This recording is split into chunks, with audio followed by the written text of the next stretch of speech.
Welcome to today's tutorial on variables in C programming. Variables are essential placeholders that store data and enable us to work with information within our programs. A variable in C is a named location in memory that holds a value. It has a specific data type that determines what kind of data it can store and the operations that can be performed on it. In C, variables are declared by specifying the data type followed by the variable name. For example, int age, declaring an integer variable named age. Float temperature, declaring a floating point variable named temperature.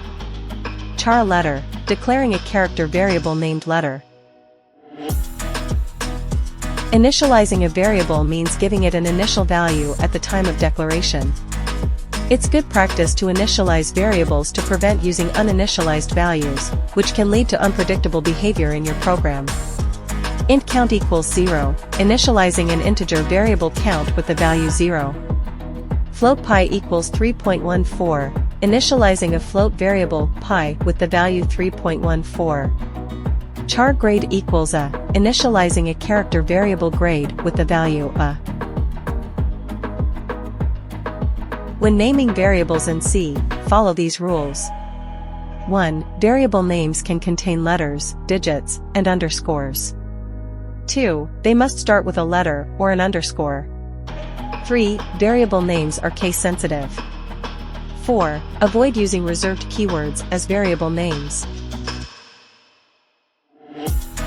The scope of a variable refers to the part of the program where the variable is accessible. Variables in C have different scopes, such as global scope and local scope within functions or blocks. Variables can be used in various ways, from simple arithmetic operations to complex program logic. Let's see how we can use variables in C to perform calculations and manipulate data. Understanding variables is fundamental in C programming. They act as containers for data, allowing us to store, manipulate, and work with information effectively. Experiment with different data types and variable usage to become comfortable with their functionality. Don't forget to like, comment, and subscribe. Thanks for watching. Happy coding!